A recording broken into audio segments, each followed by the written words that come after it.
kind and gracious Heavenly Father, we thank you for this day. We thank you for the opportunity we have to serve you. We thank you so much for this school district, for this community, for all of those who make it great. God, we pray for strength, for wisdom and guidance, to do your will always and to glorify you in everything we do. We pray that this COVID pandemic will be over soon. We can navigate the waters while it's still here, and that we can make the best decisions for this school district in all matters. It's in your Son's precious name we pray. Amen. Amen.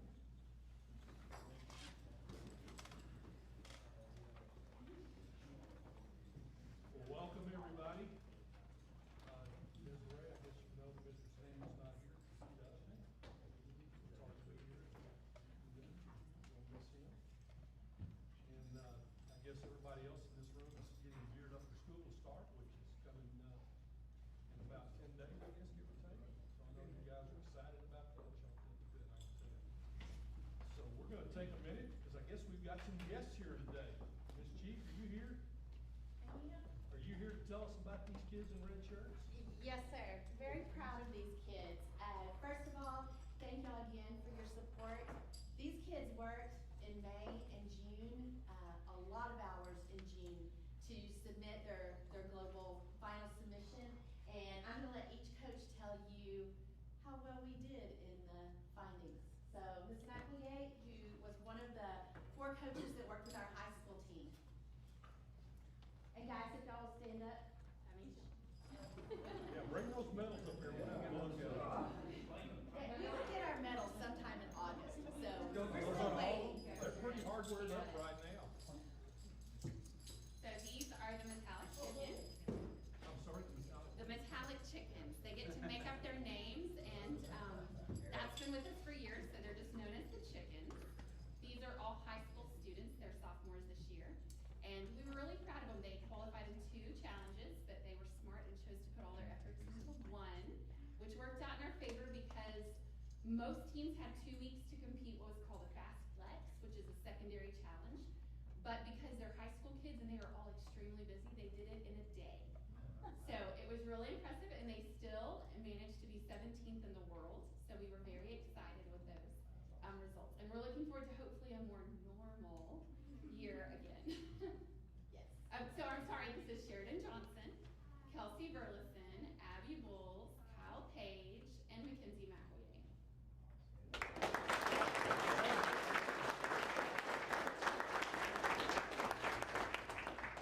And then we have a junior high team that could not be here this evening. They are still enjoying some summer vacation, and they competed in the technical and engineering challenge and ended up 9th in the world. And we were so proud of them, and we look forward to celebrating with them when they all get back into town. And then our Galaxy Goats team, who competed in the scientific challenge. We have 2 representatives, and we're going to let Naomi talk about how well they did. So we have a team of 6. Callie Wood and Fletcher Smith are here today. Elijah and Kaylin Bradford were also on our team, and Carter and Davis Edmiston. And these kids really surprised me with how well they did. The same thing with summer being so busy. We had 2 weeks for a Fast Flex Challenge. We did it in 2 days, really. Just got together and spent 2 whole days, full days working real hard. And I was super, super proud of them and their creativity. And they ended up being 12th in the world. So they did great.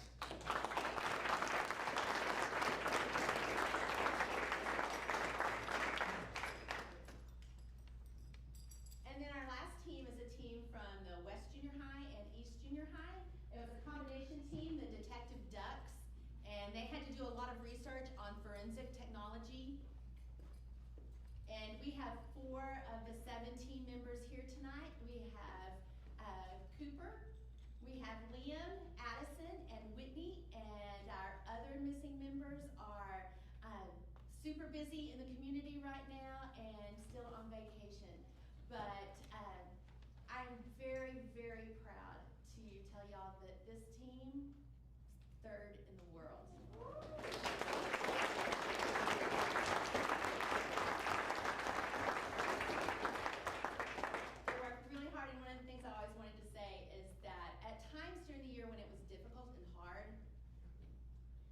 team right there would remind us, it's not if or can we, it's when we.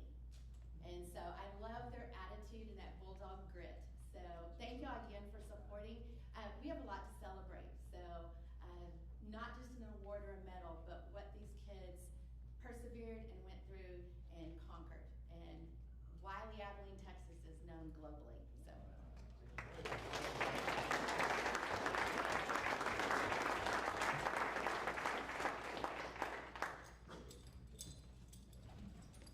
Well, Ms. Chief, thank you for your dedication for doing this for I don't know how many years, but the program is tremendous. Moms, dads, I know y'all invested a tremendous amount of time, energy, and probably some money to make all of this happen. And we're so thankful and grateful, and we're so appreciative of all your Thank you. Team achievements. effort counts. Thank you. And did you tell them that now they have to stay for the entire board meeting? We're gonna let y'all work on that problem solving. Congratulations.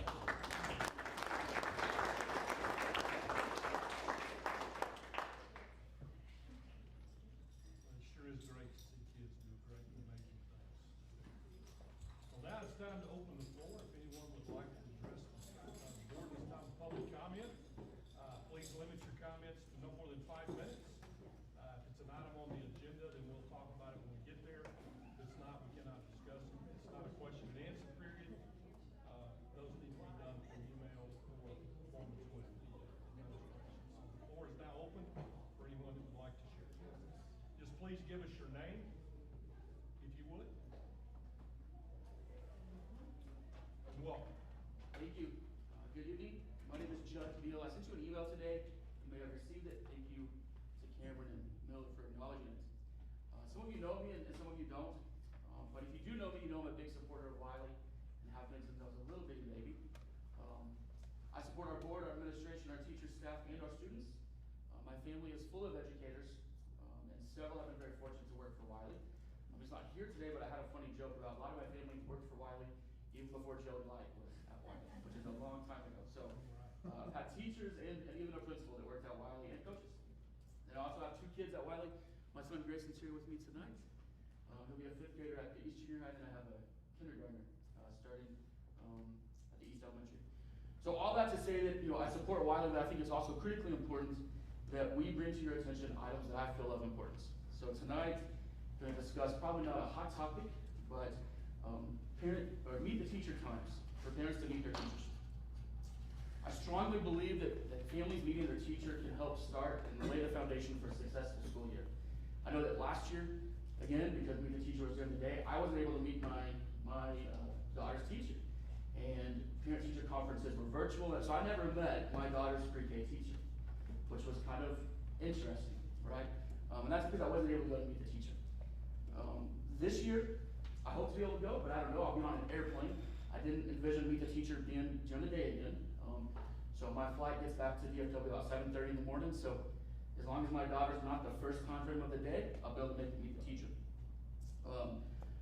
I just don't think it's the times chosen will pose a barrier to families. And I want to be clear too, because I think all of you are parents, right?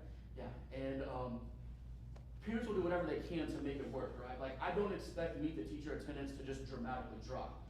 Families will be here, right? But what I want to address is what they have to do to get here, right? So that might mean that a family might have to go an hour or 2 without pay, right? Or think about this, what if you have kids at multiple campuses? I didn't even think about this, but a friend of mine said, I have kids at 2 campuses. What if it's at 10 o'clock in the morning, at 2 o'clock in the afternoon? I can't come during my lunch break, right? It's not gonna work. I almost have to take off a full day. And then lastly, perhaps, I think more significant is the time frame given to parents. So we're notified on Friday afternoon when you need to be here on Monday morning, right? Or maybe Monday afternoon. In the business world, that's difficult for most employers and most families, right? Like, I know as an employer, I have employees that report to me. If they give me a little bit of heads up, I will be glad to work with them on time off, right? Like, if they need time off, getting a couple of days notice, that's great. Mondays are always difficult. In the business world, Mondays is kind of widely regarded as the busiest day for a lot of industries. And like in my world, I work in a BPO call center world, right? Like we don't allow time off on Monday. If you want to take time off on Monday, you incur penalties. You get in trouble for taking time off on Mondays, right? A lot of you and me and even my kid's mom, right? She stay at home. She doesn't, she's gonna be able to come here with no problem, right? A lot of the board members, you're very flexible. Your spouse has flexible schedules. It's not really an issue. I don't think that's the case for the majority of the Wylie parents, who I'm speaking for today, right? I know a lot of folks will be able to come. Wylie's blessed with a lot of families that have one person that stays home, or maybe a very flexible environment. But I don't think that's true for the overwhelming majority of the folks. And then lastly, I would just ask you that if this isn't a scientific poll at all, but go look at Wylie ISD various Facebook pages. You will not see one positive comment about Meet the Teacher times. In fact, every single comment is negative. So to hear from the administration that parents and teachers love the new time frames, which is the response I was given, I certainly don't hear that. And I bet since I made my Facebook posts 4 days ago, I've probably had 3 or 4 dozen families reach out to me. In fact, walking into this meeting tonight, I had a family tell me, they can't come to Meet the Teacher, right? Because it's in the middle of a Monday. So I realize it's probably too late this year. Nothing can be done this year. But next year, whether we're in COVID or not, because I've also heard, well, we're doing this because of COVID. There's a lot of ways to do Meet the Teacher with COVID, social distancing, and other things in place, not in the middle of a Monday, right? So for next year, not this year, it's probably too late, but for next year, please put Meet the Teacher at a day and a time where parents can come. It's that simple, right? If you look around our region, I have been unsuccessful in finding any school that has Meet the Teacher during the day. I don't know if our administration's done that, but Jimnet, Merkel, Trent, Abilene, Clyde, around here, you go a little farther, you go to some Weatherford schools, there's not a single Meet the Teacher during the day. I think we're the first. And I don't know that we want to be the first when it comes to something like this. So I would just ask that, for at least next year, maybe the administration can involve the board. I understand the board didn't really play a role in this decision, but I think for next year's Meet the Teacher, it would be great if we could have it at a time and place where parents can attend. Thank you. Thank you for being here. Sure. Hello. Hi. My name is Jeffrey Edwards. I'm a physician here in town. I work for Handbook. I'm also the father of 3, 2 of whom were enrolled in Wylie schools. And I'm here representing multiple other physicians and healthcare providers who have kids in Wylie. Boy, the last 18 months have been really interesting from our perspective. And just when we thought COVID was starting to go away, I am sad to say it is back. And unfortunately, as the hospital is filling up again, we're about to send our kids back to school again. There have been a few things that have become abundantly clear over the last year or so. One of which is the best treatment for COVID is prevention. The vaccines work. They are effective. Unfortunately, for kids 12 and under, they are not yet approved. I have both of mine that are in school here are both 12 and under. And if you can't vaccinate, then the next best prevention is to wear masks. CDC last week recently updated their guidelines that said that all people in areas of high transmission, which Abilene is one, should be wearing a mask when in an enclosed area, regardless of vaccination status. CDC also last week updated their guidelines for kids going back to school, and the American Academy of Pediatrics has concurred with those guidelines and released their own set, which are basically identical, which says all kids 2 and up, as well as faculty, staff, teachers, and visitors on a K-12 campus should wear a mask while indoors to reduce transmission. They also recommend continuing to do things like disinfect, clean, contact trace, isolate, and quarantine if you're sick, etc. Things that I feel like Wylie did an amazing job of last year. Additionally, if you look at our community at Hendrick, both in clinics and in the hospitals, while inside, masks are still strongly encouraged and in fact mandated. Now I understand that Governor Abbott has said that you cannot mandate masks in schools. Governor Abbott cannot mandate, though, y'all's ability to lead and to model good, responsible, safe behaviors. Governor Abbott can't mandate that our superintendent get out when it's snowing and icing outside to drive around all the roads to make sure that they're safe for all the kids to get to school. But he does, because it's the right thing to do to keep our kids safe. He doesn't mandate, Governor Abbott can't mandate that staff and faculty stand out when it's 100 degrees outside in the parking lot to make sure that kids get to and from their cars safely, but they do. Because it's the right thing to do for our kids to keep them safe. I didn't grow up here, I'm not a Wylie person, but my wife was. She was K-12 Wylie, and I've been around long enough to know that when it comes to this school district, it's nothing but the best. Athletics, academics, what we just saw. Our kids are consistently and constantly given the best opportunity to succeed. As school starts back next week, my request, my plea is that you will use the platform that is available to y'all and to join other members of our community in being a leader in modeling behavior and strongly encouraging people to get their vaccine and strongly encouraging people to wear masks while indoors. It may not be the popular thing, it may not be good politics, but I firmly believe that it is the thing that will keep our kids safe and keep them out of the hospital. Last week at Hendrick, 5 kids in the pediatric wing, a few in the ICU, a few under the age of 12. That's the population. And I think you will agree that 1 kid in the hospital is 1 too many. So I beg you, please, to strongly encourage masks. And if you do, know that the medical community supports you. Thank you very much. Thank you very much.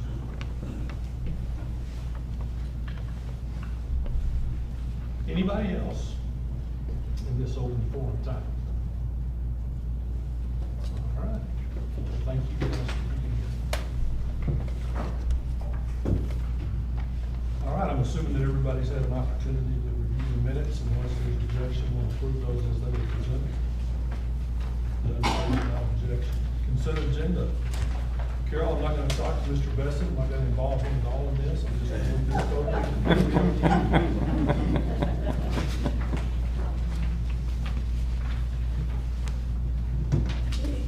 The list of bills for your consideration again on page 7.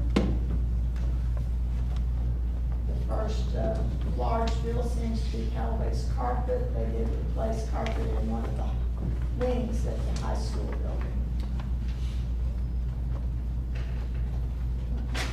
Ideal Impact, that's the contract that we did to include the East Junior High, East Elementary, and the early childhood in our energy savings program. So this was the contract to get them up and going with that. The payroll for July was $2.4 million. A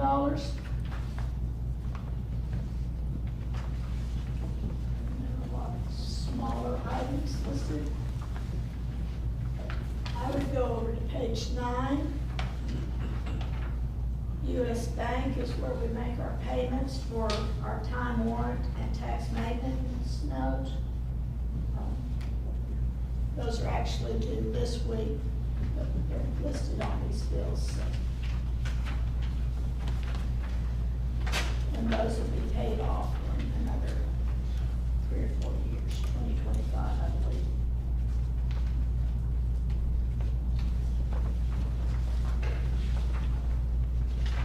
Page 10, Synergy Technology, $45,000. That's 20 of those interactive panels that we're replacing due to new technology.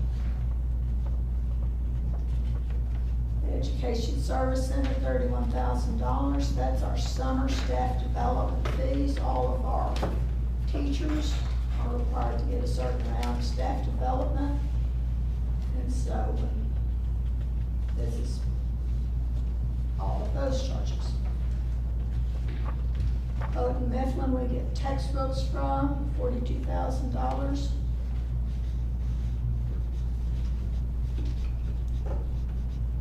Midway Plumbing, $15,000. We replaced big old water heater at the early childhood. A boiler, and that was some piping to come in, that was in our cafeteria, that's been there quite a few years, and so last year we replaced 1 water unit, and then we replaced the rest of the piping this summer, and the other one went out. two-order system. In tune music, $29,000 provides us with band equipment. Those were a couple of tubas and a couple of bassoons. There's a couple of other bills for band equipment. We are increasing what we have based on the number of students in band.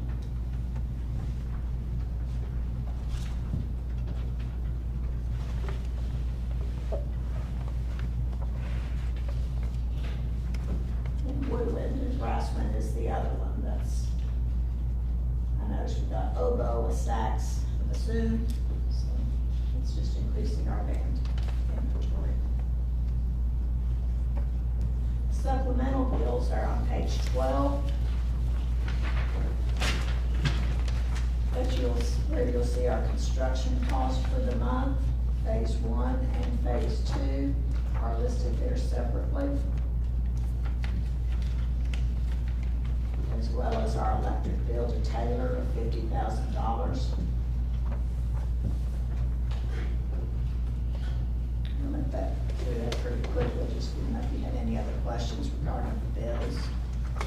No, we're probably the last couple months, but I know are all the HVAC, I know that we had some HVAC problems at the high school for like the last couple months. Yeah, That's good. so, Train's been through on their annual, going through all of our systems, you know, all of our chiller units, et cetera, do that. I think a lot of the problems that we had at the high school were programming type problems. I mean, we've done all the repiping from the Snowmageddon, we completed that. But we had some that kind of sprung up at the end, that they didn't leak for a little while, and then they did.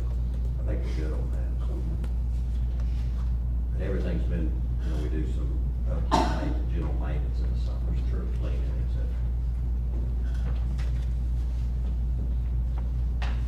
I'll continue on with the cash balances on page 14 if there are any other questions. So at the end of July, the balance in all of our accounts was $13,491,000. And you'll see our debt service has a cash balance of $1.4 million. And $955,000 will go out August the 11th out of that balance.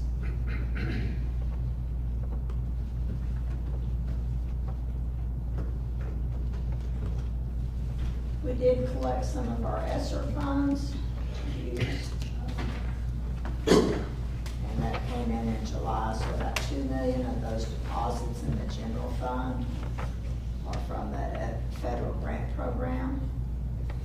It's not all that's coming in, but it's what's come in to date on those. So you'll see on our revenue page, on page 15 there, taxes, line 5711 is up above the 100% mark.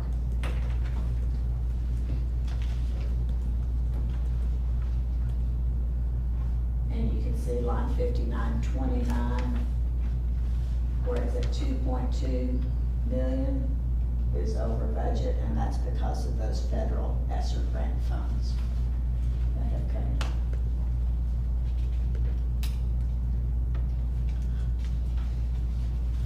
But you said that's not all of them? No, there's another $1.5 million out there. They allowed us to, well, they required us to break one of the grants into 2 years and would only allow us to collect half of it in 1 year. Yes, ma'am.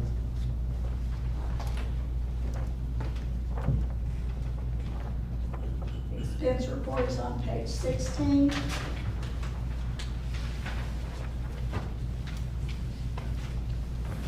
Just as a reminder, on our next meeting on August 30th, we will be proposing amendments to our accounts to clear out at the end of the year to make them adjusted. The majority of this overage is due to the facilities and construction that we're doing.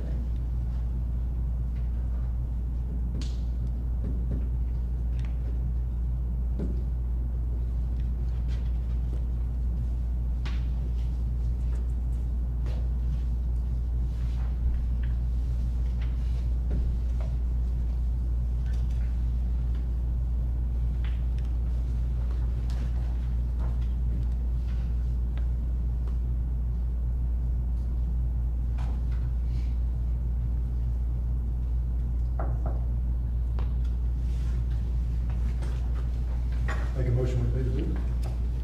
Second. Desiree? Is there any other questions for Carol? Any other discussion? All those in favor, please say aye. Aye. Opposed? Passes.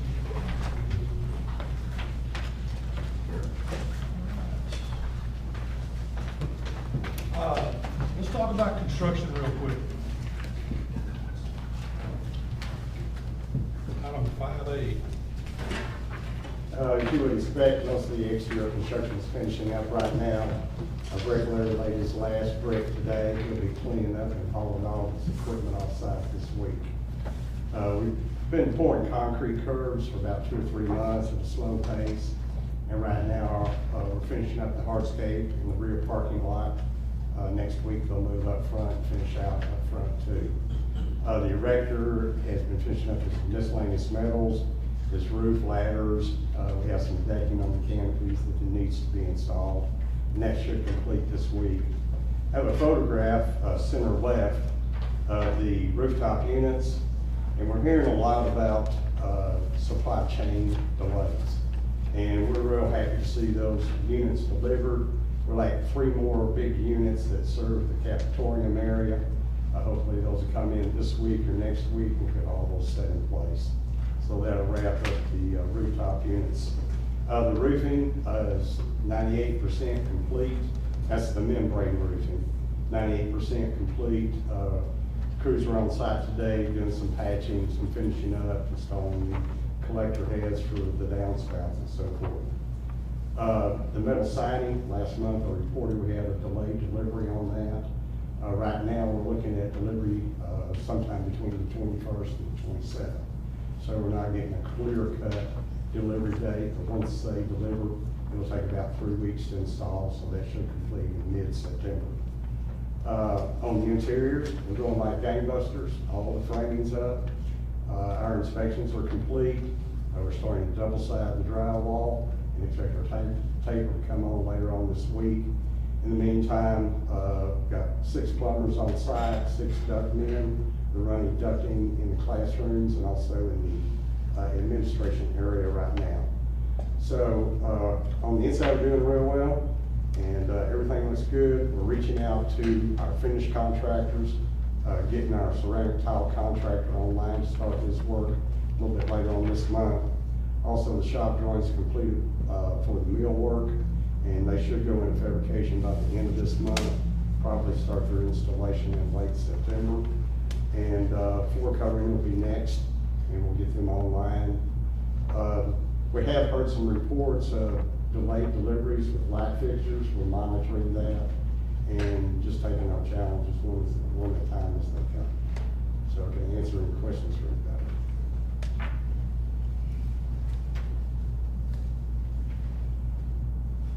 You did a good job, George. That's good, man. Good, Thank you, Charles. I appreciate it. Thank you. The weather's giving you a break lately.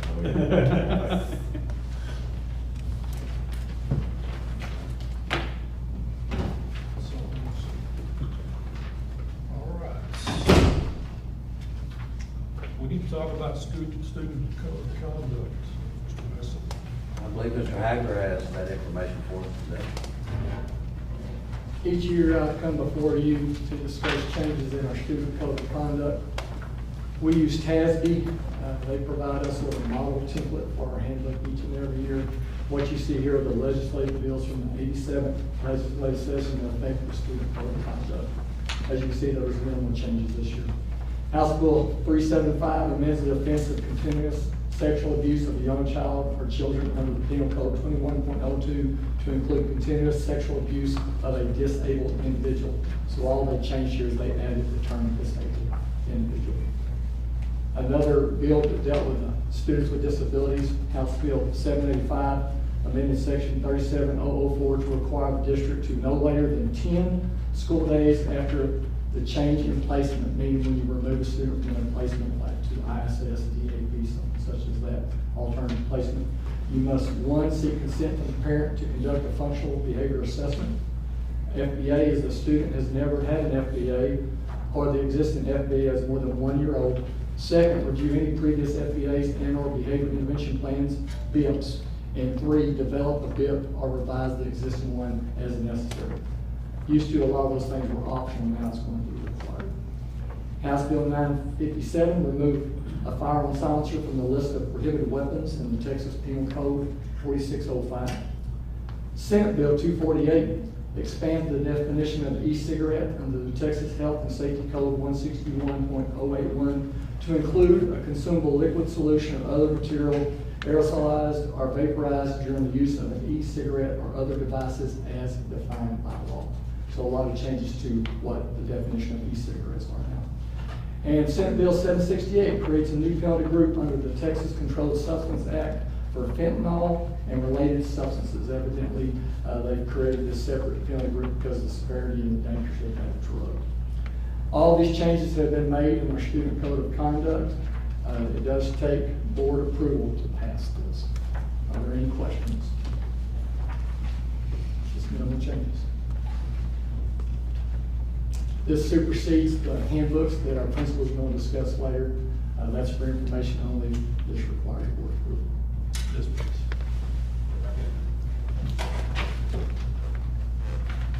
I move we approve the 2021-22 student code of conduct. Second. Anybody have any questions for Mr. Howard? These changes or anything else approachable? No? All those in favor, please say aye. Aye. Opposed? Passes unanimously. Okay. Thank you.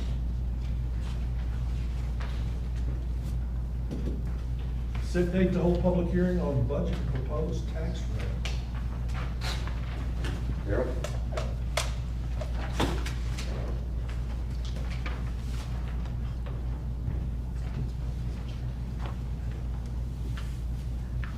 We are required to set the date to hold a public hearing. We discussed that as being August 30th and a proposed tax rate of $1.12. And so it's our recommendation that you accept this action. We already do that for 6:30, right? That's what we typically do. I believe it will be at 6:30. 6:30. Not a long meeting. Long enough.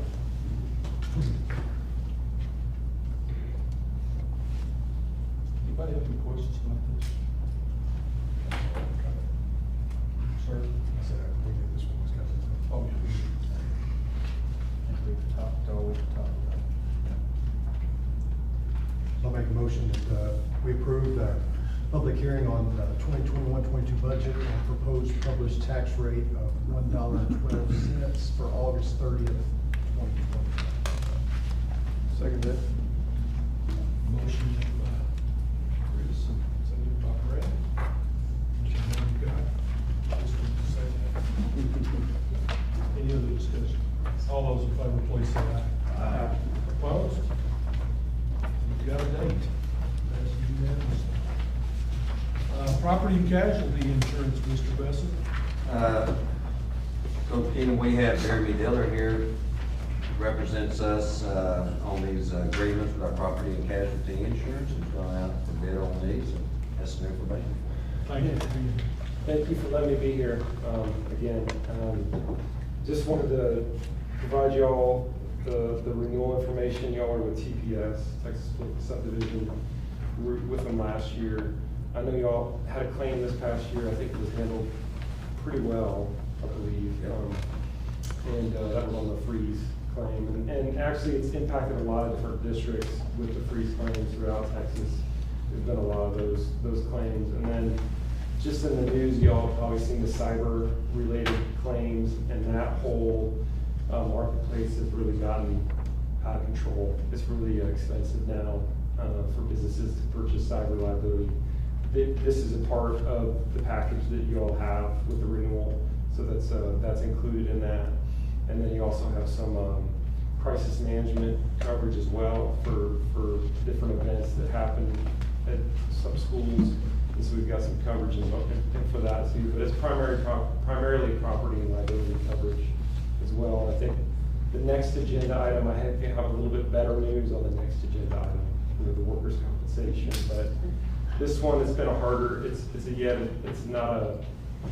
it's a more difficult renewal. Again, just the property is the main driving factor in Texas, and it's not getting any better, at least it hasn't this year. So, we did look at some other options.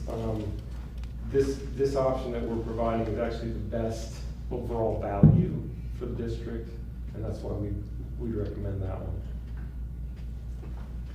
I think Jeremy and Mr. Light worked on this for quite several months on this and hammering this down. I know our campus principals, our maintenance and staff have done, all the proactive things we could do to hold costs down. And, when you have an extravagant event like Snowmageddon across the state, it affects everybody, whether or not you file a claim or not. Just like Katrina or any other hurricane, kind of filters down. I think we're seeing the results of that, plus increased property values, increased building expense, plywood, et cetera, roofing, et cetera. It's got a snowball effect. I have a quick question. I probably should have asked this last time you were here. I apologize. So does this, with the new school, does that kick in January? Or like right now, do we have and I didn't even ask this before, and do we have a building, like a builder type insurance right now, and then you kick in January? Or? Yeah, you should have a building risk policy, but we do. I assumed. Right. So this will actually kick in for the new building in January, the new building. Occupancy of it, we get that Okay. certification that they suddenly kicks in. Yeah. Good question. This has always been an expensive proposition. We have assets on site. Right. We're I just not understand. occupied, we don't have personnel, so Okay. It's a little different, it changes on that. yeah, it'll change as soon as you get occupancy, then we'll put it on the schedule, and it'll go off the builder's risk policy and onto this schedule. So basically, cyber was added. We've always had it, it's just gotten more expensive, and unfortunately, and, it's not just y'all, it's other districts are actually struggling with this as well, so that's. We've had this for several years. It's just become pricier this year. Yeah. And you can see on page 21 what the costs are.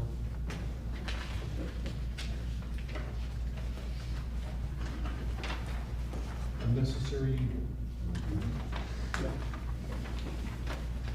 I make a motion, we go with the Texas Political Subdivisions property and casualty insurance in the amount of $450,632. Motion made and seconded. Any more questions for Jeremy? Any other discussion? All those in favor, please say aye. Aye. Opposed? Passes unanimously, Desiree. I guess you're gonna stand there and talk to us about, workman's comp? Yes, sir. Best thing in the world. So I do have some good news on that one. We looked at 5 options. There's actually quite a few companies that are interested in workers' compensation coverage, unlike the other side of things. But, so 5 different companies at least, and we were able at rough numbers, 25,000, 30,000. I think it's hard to predict exactly the savings on that, but pretty sizable savings on that. And it's set up a little differently. It's a first dollar guaranteed cost program, and it's locked in. The premium amount is locked in for the next 3 years. So you can actually budget for the next 3 years of what that premium amount is gonna be. And so if you increase your payroll, the premium is gonna stay the same, which is a bit unusual because they usually don't work that way. And then there's also another side of it, there's no audit. So that's a good thing too, because it's less work on the staff to do the audit. So that's a nice piece too as well.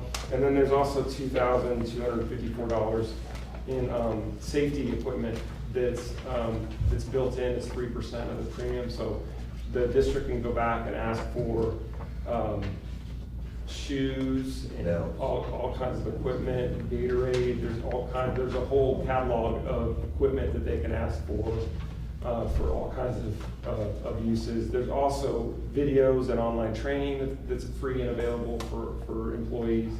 So it's a way that there's not going to be a fluctuation. If you have a bad year, the pricing's not going to change. So it's a nice from the budget side of it too. And it's with DB's Texas Self-Insurance Fund. They've been around since '74, I believe, and they work with a number of different schools and cities and counties. But they're based out of Jasper, Texas, that area. But they work with a number of school districts. So, Carol, what do you think? You like the 1 year or the 3 year? No, Or do you 3 years. like it at all? Well, like I said, I like the set pricing that doesn't rise and a 3-year guarantee. It sounds pretty good on that, so. Historically, have we seen this go up year after year? We have had recommendations, we first started funding, several years ago, I think 60 or 70,000. We were up to $100,000 in our budget for this, and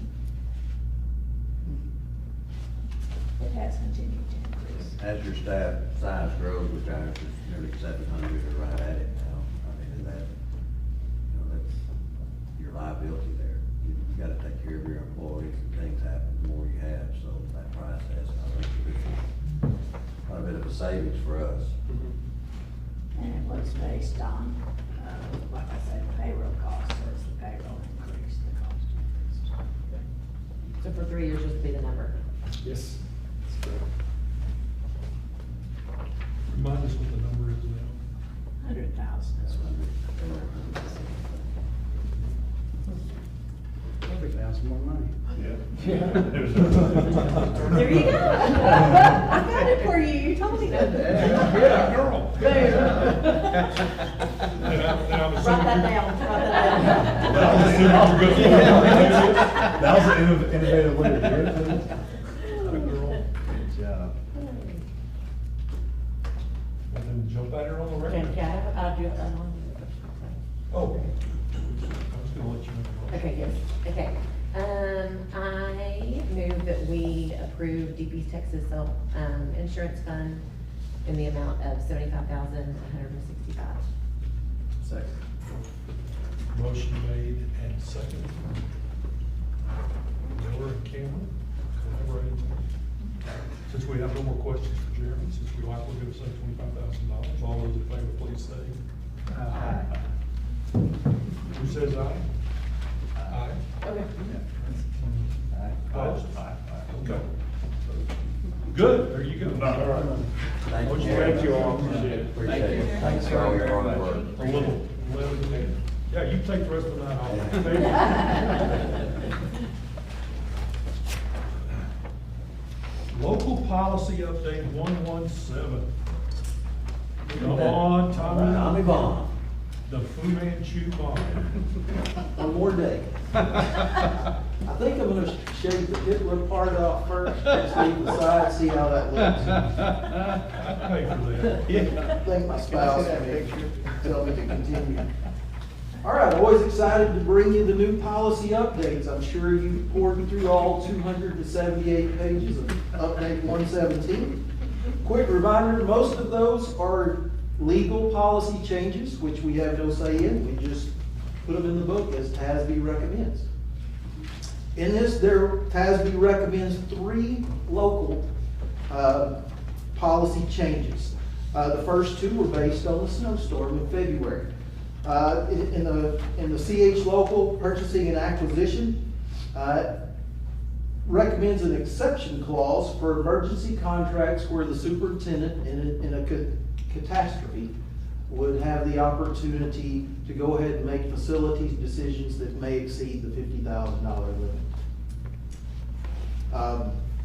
The second policy, CV local, is basically just a clause that says refer to, in an emergency situation, refer to CH local. So those 2 are related there.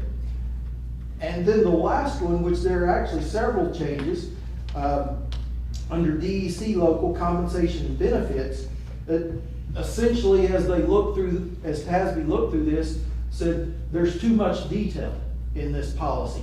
this really more falls under regulations and shouldn't be under board policy, the administrative decision. An example that I put in policy right now under leaves and absences is the order of the use of the leave. First, you use comp time, second, local leave, third, state leave. And that's what we're gonna follow. That's in the employee handbook, that's where it belongs. But in case we needed to make changes, we wouldn't have to go to a board, ask for a board decision.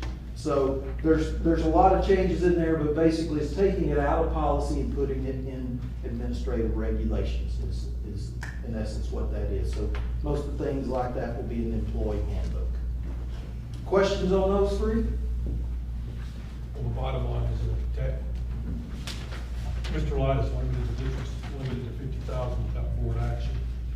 But if something happened where we haven't met, and we have something, if we don't do the money right there, that it causes other damage, then we have to is the point. But catastrophes are key word. So, any questions about it, please? That makes sense.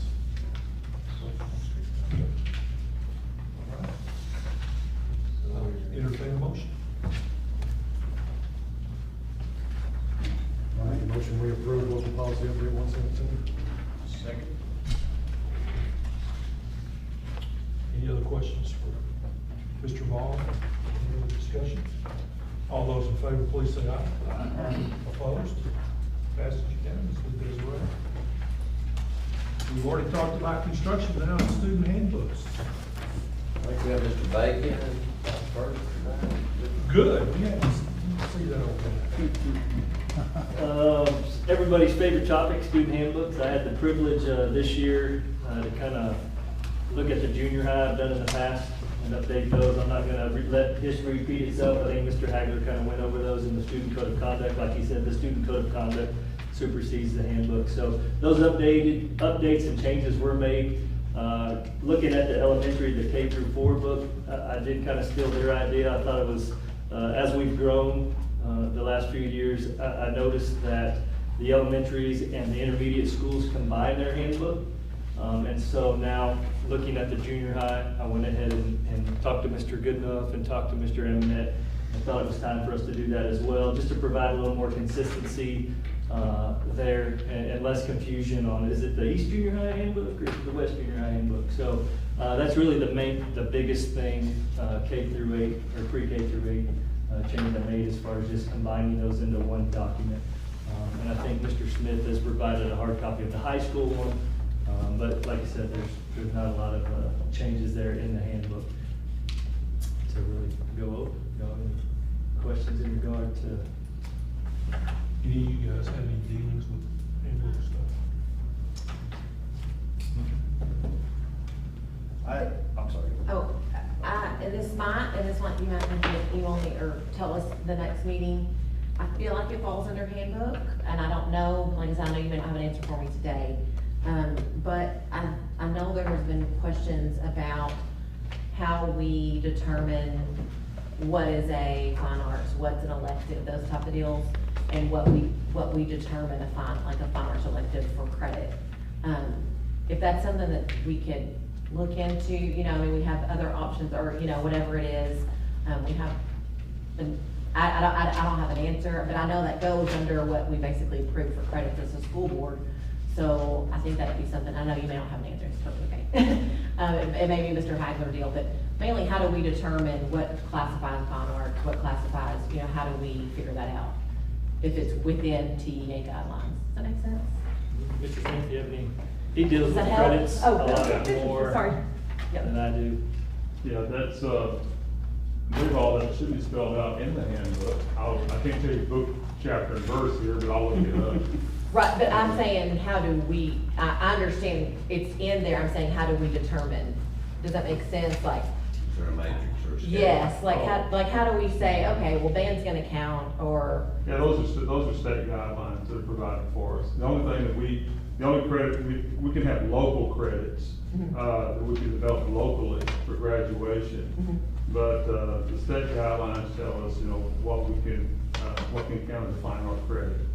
And so we have, you have to have a fine art credit in high school for graduation, and that's dictated by the state. Right. Yeah. I guess my question is,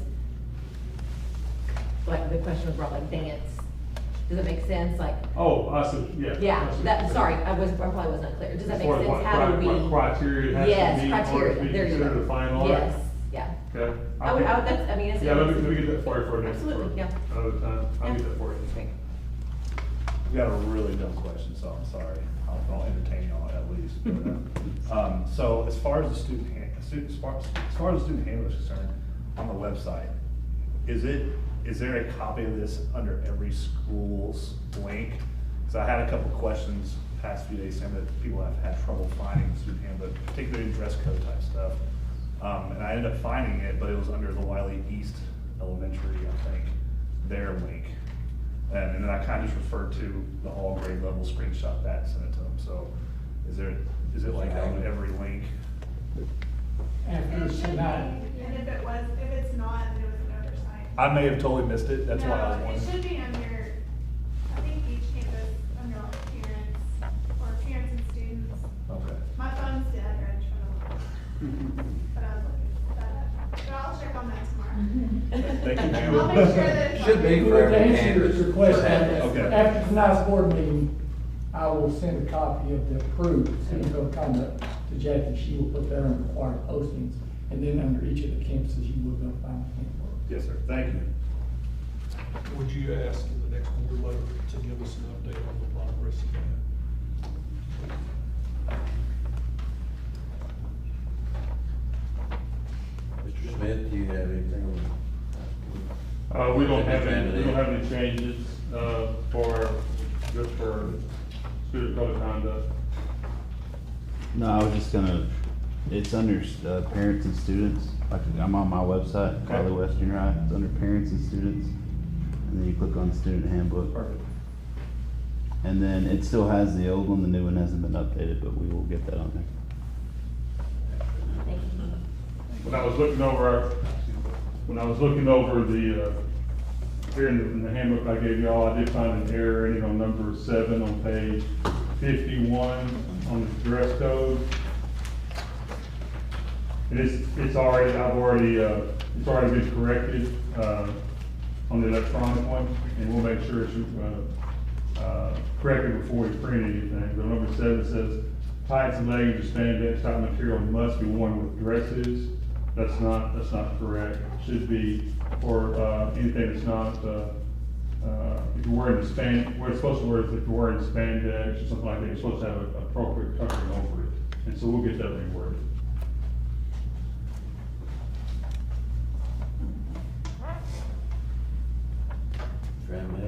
Probably good for Ms. Powell to send out information to parents about exactly where they can find that and some overall communication. Thank you, Jay.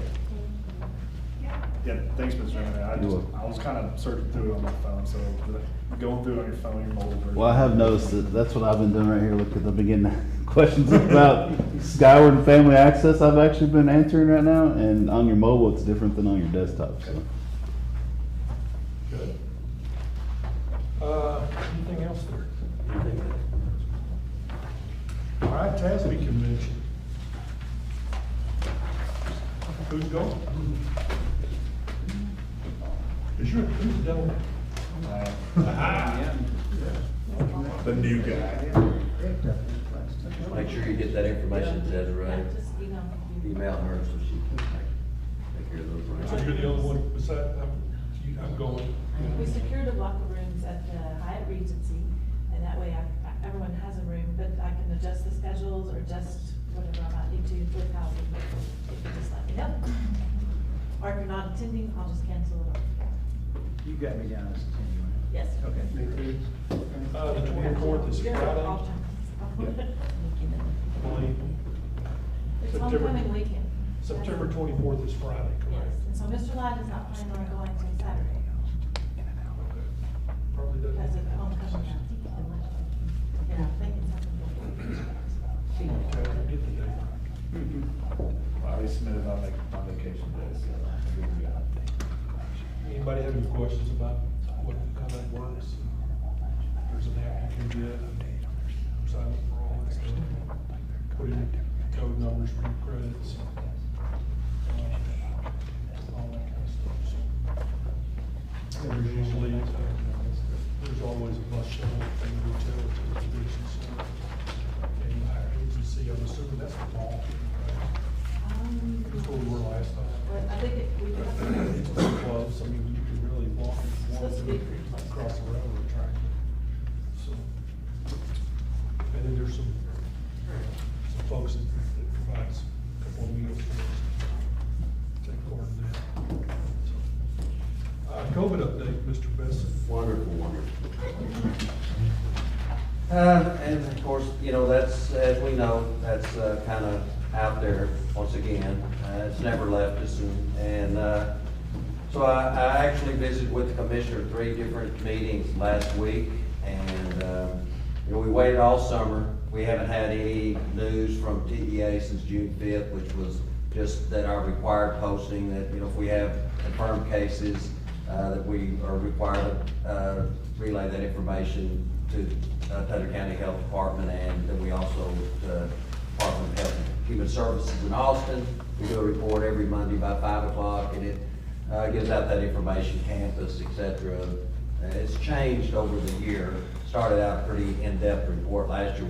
We had a lot of testing going on. They wanted to know all the specifics. They were gathering some data, and at the end, it wasn't quite as in-depth, but that's always been along there. We didn't think that would end. It's kind of already a regulation, but they did come out, and I can tell you, I mean, just, I'm gonna infer this, that I think TEAs would like to get out of the COVID business and get back in the school business. And they deferred a lot of their stuff to Health and Human Services, etc. And I think there's still some issues in Austin. You know, we never know exactly what happens down there. There's some posturing going on and decision-making between, you know, we have governor's office and we have health department.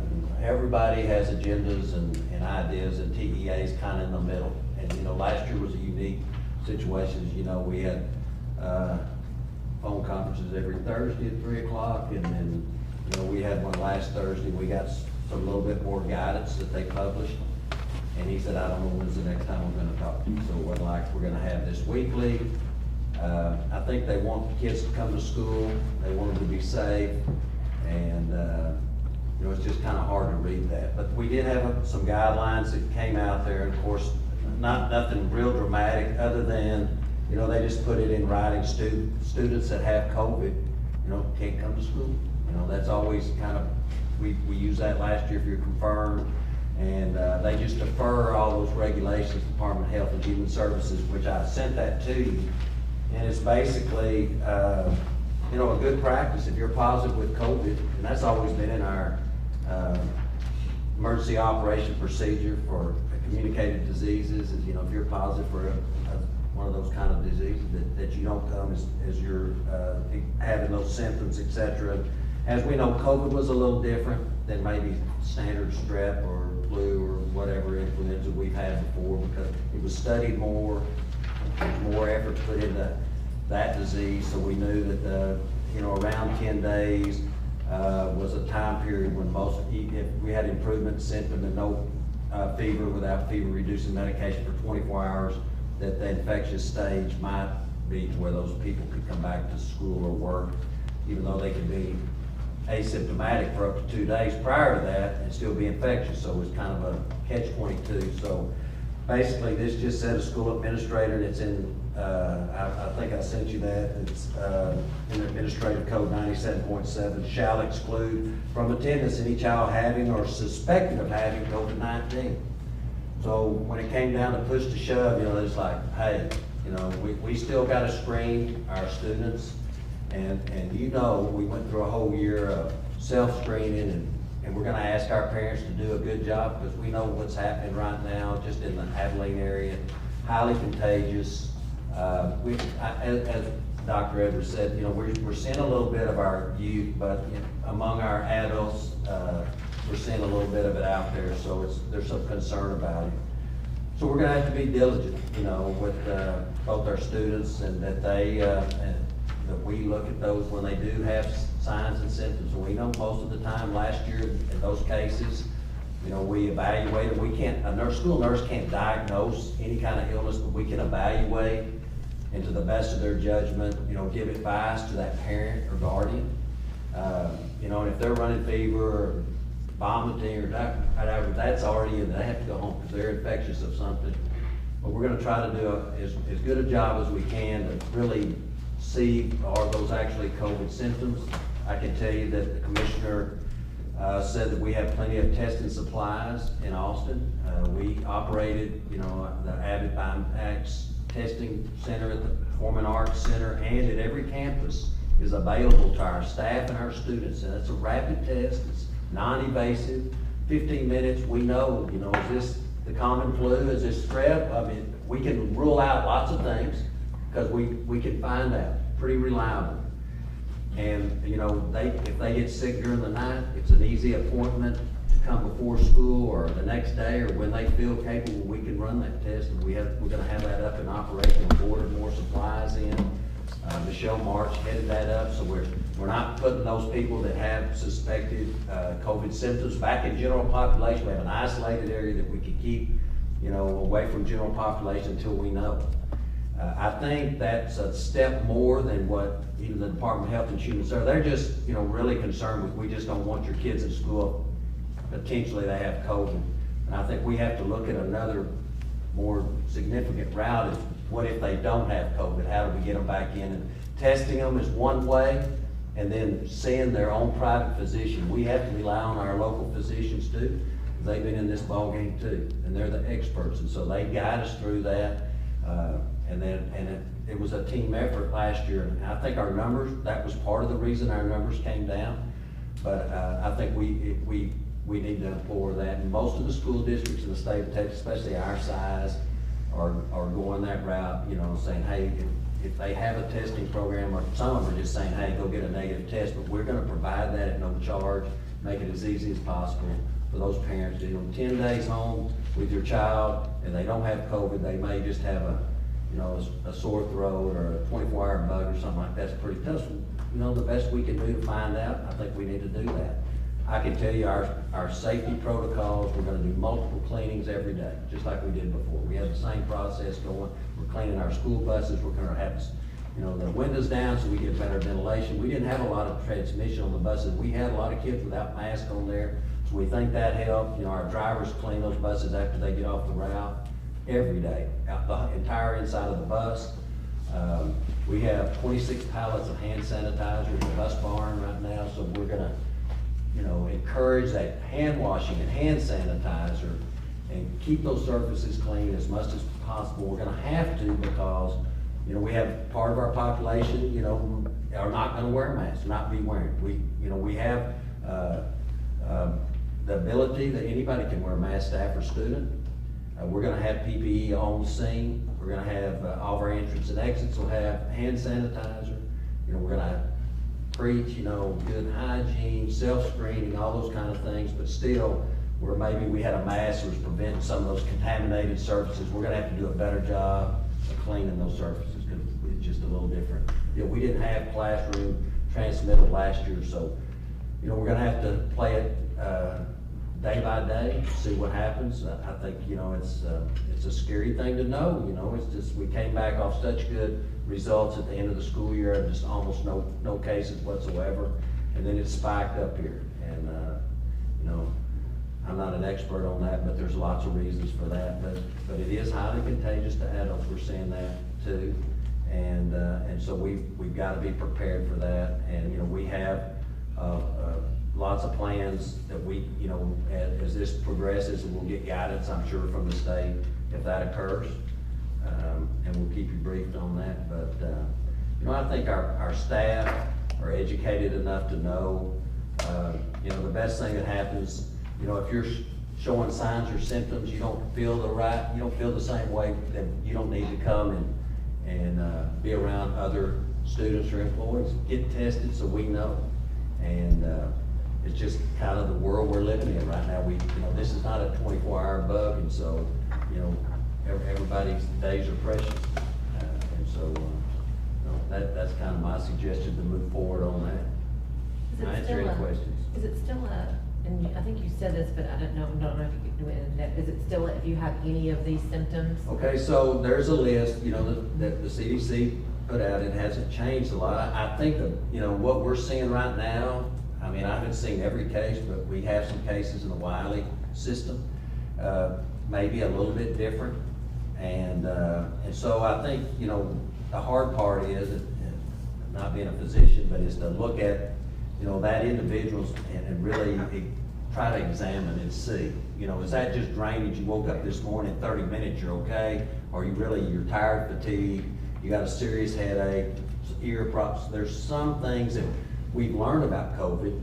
And the hard part is, at a younger age, sometimes those symptoms are not as pronounced. And our kids, I mean, they come to the nurse every day. They're gaining immunities as they go through. So, and 12 and under are not going to be vaccinated. And so, you can still get COVID if you're vaccinated. Your chances are a lot less, and maybe the symptoms, and it's not severe, but so everybody's got to be concerned about that. We're going to we're going to have a vaccine clinic, I believe the 16th of this month at the PAC. And also, they'll be able to get any other immunizations. The health department's going to do it so that those other immunizations that they may be lacking, need for their record, they'll be able to get that at one site. So Jackie's going to be putting that information out. We'll get it out in our community. It's for everyone in Abilene, but we want to make it as convenient, as easy to do. We've had 2 last year where they went very well. We have the Performing Arts Center. We had a lot of personnel working there, and it was convenient. And so for our community that want to partake in that, we want to make that available. And I'm sure we'll do it throughout the year. We've offered our facility up anytime Hendrick or Taylor County Health Department want to use it, and we'll facilitate it, and with parking and the facility and everything else. So, it's just going to take a group effort. I think, we're going to get through this. It's like we have. We're way ahead of where we were last year at this time. We know more. I just, it's just a little hiccup right here, always right before we start. So. I got a question. And first of all, before I ask, I got to be honest with you, I've probably bragged about you and the staff and everybody about the on-site testing capability of this district. I don't think, there's a lot of schools and people in other districts that are amazed at how smooth that went, how beneficial that's been for the students and the families. I've used it with my kids, so it's super handy. So I'm glad we're still doing that. My question was attendance. Now that we're going back to like in-person learning, even though we still got to send the kids home, obviously for X amount of days, is the attendance days still flexible? Are we offering remote learning still to a degree? Okay, so I think Mr. Haggard can really address that. I mean, that's an option. I don't know that they put some stipulations on actual remote learning. It makes it really difficult. The commissioner spoke last Thursday and gave us new guidance on what they're calling remote learning. Obviously, school districts get to determine whether or not they're going to provide virtual learning. Coming into this school year, we had no plans for any virtual instruction. Obviously, after the commissioner spoke last week, we're able to rethink our options, but what the state is saying is they're going to defer to the school districts. It's our discretion. It says may provide remote learning. But the rules have changed. Remote learning is not what we did last year with asynchronous instruction. This has to be synchronous, which requires live instruction, which is going to necessitate personnel. So we've been talking about that, looking at what that looks like over the last 4 days since we got that information. You brought up attendance. That's changed as well, because now the state's saying there's a maximum of 20 days. So as I heard Mr. Besson say earlier today, that in his opinion, they're trying to get out of COVID business, but they're doing the same thing with instruction, because they're limiting the amount of days you can miss. So that's all brand new news to us, and we're trying to work through that. But as of right now, we're not planning on using the remote instruction that they're saying that we may do, because it's going to necessitate staffing. We're probably going to go back to the pre-COVID days. At the elementary level, I see the principals here, where you put together the packets and send them with the students when the child had the flu or something, or strip, something like that. Obviously, after having a year and a half under our belt of doing virtual instruction, we do, especially at the upper levels, we have a lot of teachers that bought into Google Classroom, so they have the capability of providing that to the students. But once again, none of that is required. Gotcha. Did I answer your question? Yes, sir. The main thing I want to emphasize your question was the state has set a maximum of 20 days. There are exceptions. There can be a waiver. Somebody gets exposed or has 2 cases within 1 year. You can put together a committee and that can be extended to start out. I think that TEA, the commissioner, I got the sense that, we weren't real successful at our off-site learning. That we had a high. We as a state. As a state. And, our test scores showed that, and I think that had a degree to do with it. There's a lot of factors that factored into that. And, they just feel like if possible, that in-person instruction is, we want to try to do that. So they didn't fund that other, really not a funded program. Now, there's some metroplex schools, some urban areas that, are gonna offer some of that, and they're funding it out of their general fund.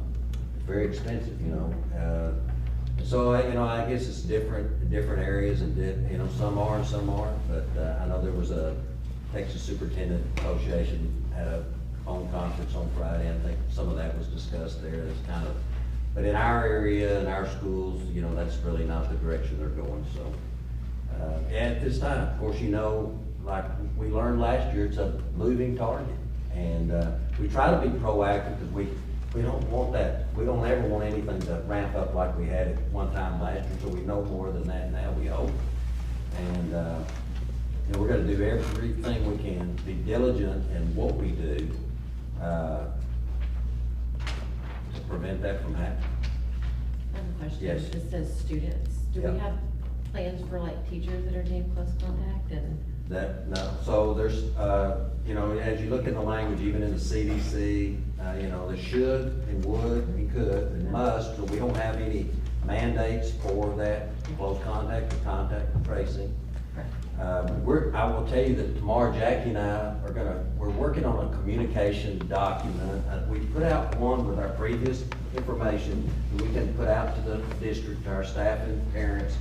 It maybe answers some of those questions, and a lot of it we're learning. Friday afternoon at about 6 o'clock, I was with ISD, and they're trying to do the same thing to figure out what direction, how we're gonna go with the information we have and what we can do, and not every school district's the same.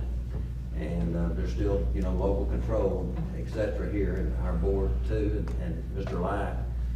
And so with the information we have, so we think, we can get started. That's our main job right now, is to get this school off started, get kids on buses, get them in the cafeteria, get them in class, and safely, in all aspects, with COVID or whatever it is. And, we're gonna visit with our staff this week. We've done training already this week to try to do as much as we can in the direction we're going. And I just think, whether it's, whatever your wish is, how you protect yourself or your family, you make those independent, well-informed decisions. You consult your own physician, you make that decision. We just wanna be able to facilitate that. And, we don't wanna make extra hurdles for anybody to have to overcome. And so, kids wanna wear masks, teachers wanna wear masks, we're gonna have PPE on site. We're gonna keep that building as clean and sterile as we can continuously, all those things we can do, and we'll see what happens. So, sorry. Yes? So, like, teachers, 10 days. So, they're not gonna get past that, obviously, we don't have the funding for it. that's not provided for, right? Tommy can tell you, so, if they're positive, it's 10 days, improvement in symptoms, and, no fever for 24 hours. It looks a little different going into this year since there is a vaccine, they're better able to protect themselves. Okay. And so I would say it looks at least a little different. Last year, certainly at the beginning, there was no great option for protection. Those options are better now, but as you guys voted to extend the EPSL until May 31st, but there's no 10 additional day provision going into this year. And our employees that, you know, that have gone to that, you know, they're on contract right now, have gone into their own personal thing. So it's happening like another illness. But I guess that's what I was asking Yeah. about close contacts. Yeah, there's not, it'd be suggested, and there's guidelines for that, but it's not a must. It was a should, could, if we have confirmed knowledge that a close contact occurred, we should, as it says, contact those parents and let them know. We always work with the health department, but contact tracing's taken kind of a different venture, and you can, talk to the health department, and so many people, I don't know if we ended up doing nearly 5,000 phone calls to different individuals over last year through this process, and people, they're not always the best situation when you make that call. And I think the health department's figuring that out too at this time, and so, it served its purpose. It was good. People need to know, what was happening, but anyway, education and availability and those kind of things maybe is a direction we're trying to go to. So, and free choice, and make it convenient. I don't know what else we can do at this present time, unless y'all have some suggestions. I think that's having the on-site testing is gonna help a lot. I think, it's non-invasive. I've been tested several times, and, it's, a lot of people in here, I just can't take a chance of, infecting someone else when I could. So it's fast, it's easy, and it's no cost to our staff and our taxpayers. And so, we would just, and it's just really convenient. And that's how you know, you wouldn't want to infect your coworker or a student. And so, I think that's a good plan, and I hope that they're still able to get us as many supplies as we want. They said that wouldn't be a problem. So, that came from the federal government and then went to them and then to us, but, you would think that's still gonna be available for some time. It's really good here. We use that for my daughter a couple of times, I thought maybe she might have, didn't not want to infect anybody, and, it was great process, great setup, so she never ended up having it, but we didn't want to infect anybody else. It's funny, the governor's upset half the population last year by requiring masks, and mandating that. Now he's upset the other half or part of the population as well by not doing so. So what a difference a year makes, So we understand. It's not an easy subject either way. We get, my phone rings quite a bit, as you know, 4 or 5 hours a day. I do COVID, so, and that's okay, because that's the name of our game. We want our kids to feel safe, be safe, and our staff, and to be educated, the best situation they can.